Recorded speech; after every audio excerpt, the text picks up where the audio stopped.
Hello student, स्वागत है एक बार आपका फिर से मिस्ट्री के यूट्यूब के स्टडी मंत्र चैनल पर। आज हम स्टडी करेंगे कॉन्सेप्ट ऑफ हैबिटेट। तो हैबिटेट का क्या कॉन्सेप्ट होता है, इसके अंतर्गत हम स्टडी करेंगे। सबसे पहले हैबिटेट की डेफिनेशन, फिर स्टडी करेंगे हम लोग इसके अंतर्गत कौन कौन से फैक्टर्स शामिल होते हैं, कौन से फैक्टर किस प्रकार से हैबिटेट को इफेक्ट करते हैं, ये भी स्टडी करेंगे।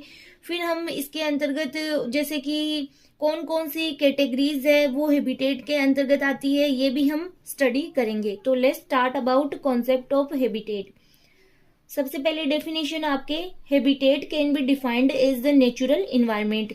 जो आवास होता है वो हम उसे डिफाइंड कर सकते हैं, एक प्रकार का नेचुरल इन्वायरमेंट होता है किसी भी ऑर्गेनिज्म का। The type of place in which it is natural for it to live and grow. A habitat is where an animal finds the food है, water है and shelter it needs to live। मतलब जीवित रहने के लिए जिन जिन चीजों की आवश्यकता होती है, जहाँ जो किसी ऑर्गेनिज्म के लिए कि फूड है, वाटर है, शेल्टर है, जो उसको लाइव रहने के लिए चाहिए होती है, वो सब किसके अंतर्गत आ जाते हैं, आपकी हैबिटेट के अंतर्गत आ जाते हैं। एक प्लांट के लिए हैबिटेट में है लाइट है, एयर है, वाटर है, सोइल का सही कॉम्बिनेशन होना चाहिए। तो ये प्लांट हैबिटेट की बात हो गई। सच एज कांटेदार नागफनी कैक्टस जो Sandy soil, dry climate and hot areas के लिए अनुकूलित होती है। जैसे कि नॉर्थ वेस्ट मेक्सिको में सोनोरा डेजर्ट जैसे डेजर्ट एरिया में अच्छी तरह से ग्रो करता है। मोस्टली हैबिटेट में एबायोटिक रिसोर्सेज के साथ बायोटिक रिसोर्सेज की कम्युनिटी भी शामिल होती है। Water is important for every habitat. तो वाटर है वो प्रत्येक आवास के लिए जरूरी होता है। अदर इम्पोर्टेंट एबायोटिक फैक्टर है ऑक्सीजन है। हालांकि सम टाइप के यीस्ट एंड बैक्टीरिया ऑक्सीजन युक्त हैबिटेट को टॉलरेट नहीं कर पाते हैं। ये ऑर्गेनिज्म ऐसे हैबिटेट में रहते हैं जहां ऑक्सीजन बहुत कम या पूरी तरह से अब्सेंट होती है। एक माइक्रो हैबिटेट एक ऑर्गेनिज्म के तत्काल आसपास की कंडीशन एंड ऑर्गेनिज्म को संदर्भित करता है। 24 घंटे की अवधि में किसी ट्री के एक पार्ट को अदर पार्ट की तुलना में लेस लाइट मिल सकती है। इसी ट्री की स्टेम सरफेस पर औसत टेम्परेचर और मॉइस्चर में डिफरेंस होगा। एक प्लांट है, मान लो ये कोई प्लांट है, ठीक है, ये कोई ट्री है, ठीक है। अब इधर आ रही है सनलाइट।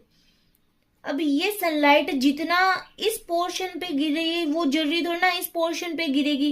तो इन दोनों के लिए एक ही टाइम में सेम टाइम की जो कंडीशन होगी वो अलग अलग होगी, क्योंकि यहाँ पर तो इसकी जो सनलाइट है वो डायरेक्ट गिर रही है और यहाँ पे है इनडायरेक्ट गिरेगी।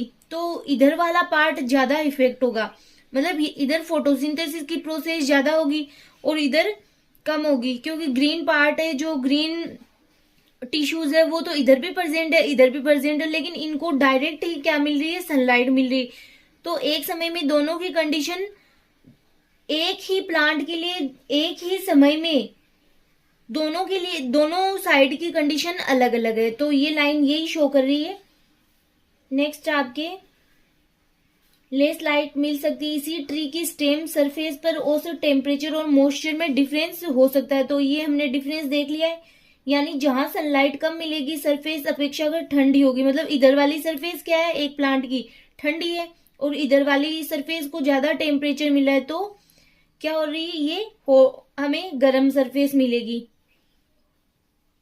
सरफेस अपेक्षाकृत ठंडी होगी। टेम्परेचर एंड मॉइस्चर में यह डिफरेंस ह्यूमंस और अदर एनिमल्स के लिए इतना इम्पोर्टेंट नहीं होता है। और अगर यही डिफरेंस की बात करें तो जितना प्लांट के लिए इम्पोर्टेंट है उतना ये डिफरेंस ह्यूमन के लिए इम्पोर्टेंट नहीं होता है। ट्री के अन्य माइक्रो ऑर्गेनिज्म और फंजाई और बैक्टीरिया के लिए यह इम्पोर्टेंट हो सकता है। Habitat can B broadly categorised into 4 category. Grassland habitat है, एक्वेटिक हैबिटेट, फॉरेस्ट हैबिटेट है, डेजर्ट हैबिटेट। अब हम इन्हें भी वन बाय वन स्टडी करेंगे। सबसे फर्स्ट है आपके grassland habitat. Grassland habitat found where there is not enough rainfall. जहाँ पे पर्याप्त मात्रा में वर्षा नहीं होती है वहां पे ग्रासलैंड पाए जाते हैं। Grassland are usually found in dry and hot climate. grassland habitat can be found on more than 40% of the land on earth.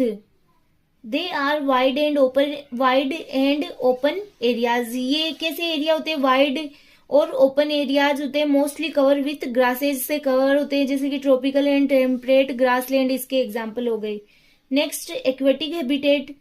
N aquatic habitat is a habitat with water, मतलब aquatic जो जलीय आवास है जिसके अंतर्गत जलीय जीव जंतु आ जाते हैं।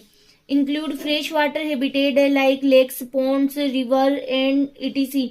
Organism which survive in water are called aquatic organism that depend on water for their food, shelter, reproduction and all other life activities के लिए वो सब वाटर पर ही डिपेंड रहते हैं। थर्ड आपके हो गया forest habitat.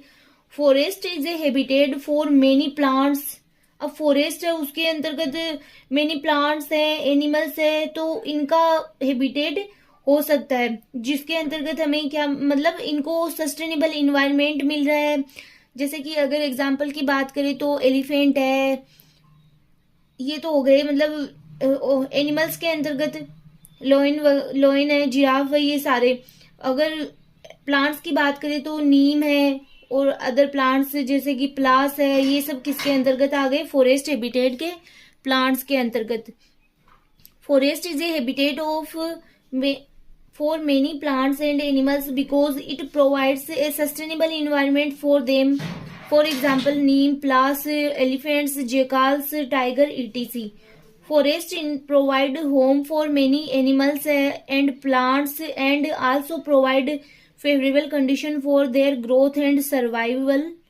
Forest act as a habitat. तो ये हो गया आपके फॉरेस्ट हैबिटेट। अब डेजर्ट हैबिटेट में क्या आ जाते हैं? डेजर्ट प्लांट आ जाते हैं जो डेजर्ट में पाए जाते हैं, और डेजर्ट एनिमल्स में हो जाएंगे आपके, जैसे अगर एलिफेंट यहाँ पे फॉरेस्ट हैबिटेट में आता है तो ये डेजर्ट हैबिटेट का भी एनिमल हो सकता है, जैसे लिजार्ड है, स्नेक है, ये सारे डेजर्ट हैबिटेट के अंतर्गत इंक्लूड होते हैं आपके। A habitat without much water is called desert. They are hot and dry places.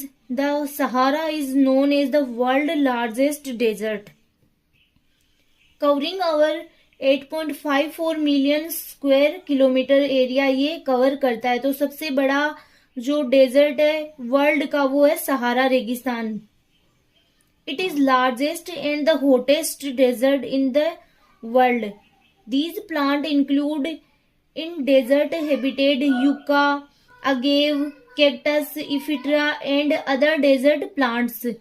The animals include in desert habitat such as kangaroo, elephant, lizard, snake, some insects and reptiles भी इसके अंतर्गत आ सकते हैं। तो ये था आज का आपका टॉपिक। इजी सा ही टॉपिक है क्योंकि इसमें क्या है कि आप खुद से भी लिख सकते हो। जैसे ये हैबिटेट है, अब ग्रासलैंड क्या होते हैं? ग्रासलैंड आप सब जानते हो, तो खुद से भी इसके अंतर्गत आप लिख सकते हो। एक्वेटिक है, जिनके अंतर्गत एक्वेटिक एनिमल्स और एक्वेटिक प्लांट्स आते हैं, वो अपना मतलब जीवन लाइफ सर्वाइव के लिए वाटर पर ही डिपेंड रहते हैं। फॉरेस्ट है, डेजर्ट है। तो बहुत इजी सा सिंपल सा ही टॉपिक था। आज के लिए इतना ही। नेक्स्ट लेक्चर में नए टॉपिक के साथ फिर मिलेंगे।